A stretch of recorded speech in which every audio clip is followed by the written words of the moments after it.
All right. Hello, everyone. This is Drew Amoroso again, and thanks for joining us today for this week's edition of 11 at 11. I appreciate you being here, and congratulations to you for taking some time out of your busy week to work on yourself and on your workday. Today, we're going to talk about control. And specifically, I want us to take a look at how we not only think about the idea of control, but how we have the illusion that we have control over things like our workday or many of the things that happen to us in life. And I want to suggest to you that there's a better framework that we can substitute for the idea of control. And that framework is trying to understand how we can be an active participant instead. So I want to start by having you think about how often you move through a day with the intention of trying to exert control, right? So think about this in the context of controlling an outcome at work, controlling how other people act or how you want them to respond, controlling behaviors, controlling your own emotions, the direction of your career, your health, or any number of other circumstances. And we have this idea in our mind that we can control what happens to us and around us because, number one, the idea of control is in many ways attractive because we think that through control, we can get what we want. And two, in our culture, we're told that control is attainable through a certain amount of willpower or focus or discipline, or maybe by buying a certain product or subscribing to a certain methodology, right? We're taught that we should take control of our lives, take control of our bodies, right? Take control of the way we think. I remember in the early days when I was training people on how to improve their workday, I used to say in some of my marketing that our courses could help you take control of your career. But I eventually stopped using the word control, and I want to invite you today to rethink what it means to have control, or whether full control is even possible, and whether there's a better framework that we can use. The reason that I stopped using the word control is because it suggests that through enough training and discipline and focus, we have the ability to exert our influence over anything that we want, right? It suggests that there is a place where we can get to where we direct everything and anything and influence every single outcome if we get good enough at exerting control. But I think the idea of control sets us up for failure, and it's the wrong lens to use to be looking at life. The problem with the idea of control is that we know from experience and as just being human beings living on planet Earth that that's just not how things work, right? We conceptually, we know that, but we don't always apply that to the way that we think. We aren't able to shape the way that everything turns out, right? There's no amount of focus or discipline or work or effort that will allow us to have the unabridged 100% ability to control what happens, right? So the idea of control is really an illusion. There are so many things that make up our day-to-day that simply are outside of our influence. If you think about what a day looks like, right? And what life is like, it's really a mix of things that we can influence and things that we can't influence that actually end up influencing us, right? What's really going on is that we're caught in this natural push and pull. There are certain circumstances where we have the ability to truly influence what happens. And then there are other circumstances where what happens is something that we couldn't have accounted for, right? We couldn't have planned for it, and we certainly couldn't have controlled it. So this idea of control, I think, really sets us up for failure because we enter into a day or a relationship or a circumstance, right, with the expectation or the hope that we can control it. Then inevitably what happens is something outside of our sphere of influence impacts our reality, right? It interrupts the illusion of control that we felt. And then our mindset is impacted because it turns out we don't have the ability to influence what we thought we did, right? So if the idea of control is an illusion, what can we replace that with? Instead of control, I like to think about how we can cultivate a mindset that's focused on what I would call active participation. So active participation is the idea that you are actively moving through life with the ability to both impress your innate influence onto things that you can influence, and at the same time, you are participating in and adapting to the things that happen that you do not have the ability to influence, right? So in other words, it's this idea that you're moving through life and your day to day with the mindset of someone who's participating in a reality where you are making things happen, but you are also open to the possibility that there are things that are outside of your influence, but you're ready to adjust to them as necessary.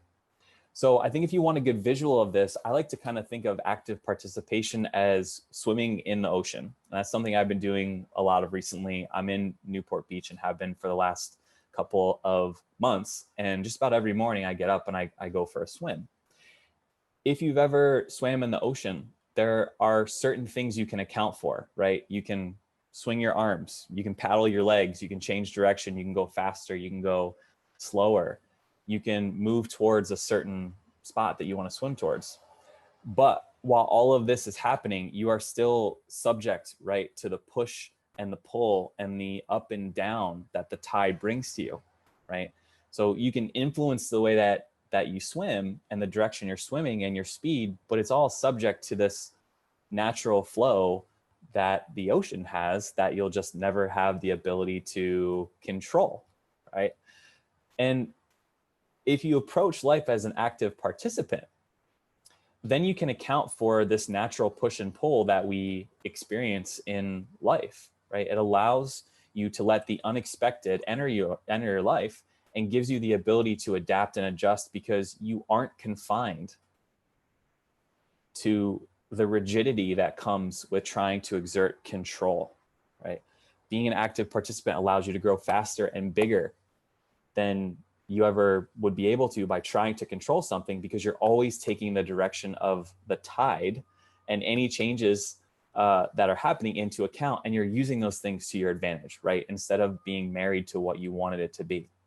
When you're an active participant, you become more accepting of the direction of the tide, which frees you up from the burden of trying to fit everything to match your expectations, right? Think about how exhausting it is to try to control every detail and every situation or other people. It's absolutely exhausting. But if you're an active participant, then you don't have to exert the energy to try to turn something that isn't into something that is, right? It allows you to release the illusion of control that you think you have over your day or over a situation or over someone else's behavior. I think the way that we think about our careers is actually a really great example of the power of active participation. If you look at your own career trajectory, it probably has been a mix of things you could influence, but also it's been the influx and the outflux of opportunities and challenges and high points and low points. So this really beautiful mix of things that you have the ability to influence, but also things that were influencing you that you had to accept in order to move to the next level, right? There's no way that you could have controlled that trajectory from start to finish. Now, I just want to be clear that the idea of active participation does not mean you try less, doesn't mean you back down from challenges, or that when something stands in your path, you sort of submit or exert less effort. That's not what I'm trying to say here. It just simply means that you acknowledge that there are certain things that are outside of your sphere of influence and that you are open to the possibility of working with those things instead of trying to control them, right? It means you get to use your innate abilities, right? Your talents to process and maneuver through that push and pull of life with a certain level of agility and a confidence that you can never achieve through trying to control a situation, right? So think about what you could accomplish if you were accepting of the things that your workday or your life presented to you, and what you could do if you had the ability to transcend and transform those things to something that's to your advantage instead of trying to control them. So I want to leave you with some actionable steps that you can sort of take to start to transition away from the idea of control and to the mindset of an active participant. First, I want you to call to mind a circumstance in your life where you are trying to control something. Maybe it's an outcome, another person, a client, right? A coworker, your own emotions, some sort of change that you want to make in your life.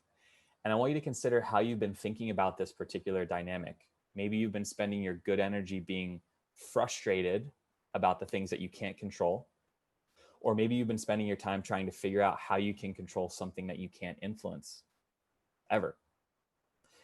If you've been doing this, that's okay. But let's just acknowledge that and shift our focus away from those frameworks because they're not the right questions to be asking. Second, instead of thinking about this situation or circumstance through the lens of control, I want you to consider asking the question, how can I actively participate in what happens next? So in other words, what can you do to account for and allow, again, this natural push and pull to guide you instead of working against it? So if you encounter a rough patch at work that you can't control, what can you do to flow with and influence the aspects of that situation that you can influence? If you have a small business and you have a money crunch, what things are outside of your control that you can release so that you can focus on the things that you can influence? If you want to make a career change, how can you actively participate in moving into what happens next instead of being a passive participant and waiting for something to happen to you? So before we sign off today, does anyone have a situation they'd like to share where you believe maybe that you've been trying to control it and you have an idea of how you might be an active participant instead? So just sort of scan your brain for a moment of moments in your day where you're trying to control something, but you might be better suited by sort of letting it go and being an active participant instead. Anyone have any ideas? We'll leave it there for today, but I would encourage you, when you get off of the call here in a second, think about something that's really bothering you, right? That sounds in control, where the basis of it is your inability to control that situation, and think about how you might find an entry point to release that control and focus on active participation instead. All right, that's all for today. Thanks again for joining, everyone. We would love to connect with you and get your help spreading the word about this series. If you could share with a friend, give us a shout out on social media, that would be awesome. I'd really appreciate it. I've got our tags here at the bottom of the screen. Our next episode is next Monday, October 26th. And in that episode, I'd like to talk about something that's been on my mind for a few weeks now that I want to share. And it's the idea of substituting intention for the idea of discipline. So discipline is the idea of obeying a rule that you've established or that's been established for you. And when we want to accomplish something, we almost always immediately go to thinking about how we're going to be disciplined in order to achieve that thing. But next week, I want to suggest to you that you might be better suited by coming up with a strong intention in order to achieve the thing that you want to accomplish, because an intention has the potential to help carry you through a challenging moment or challenges in a more natural way than discipline. So I will look forward to diving into that with you next week, October 26th. I will see you then. Go have a great work day. Thanks. Bye, Drew. Thank you.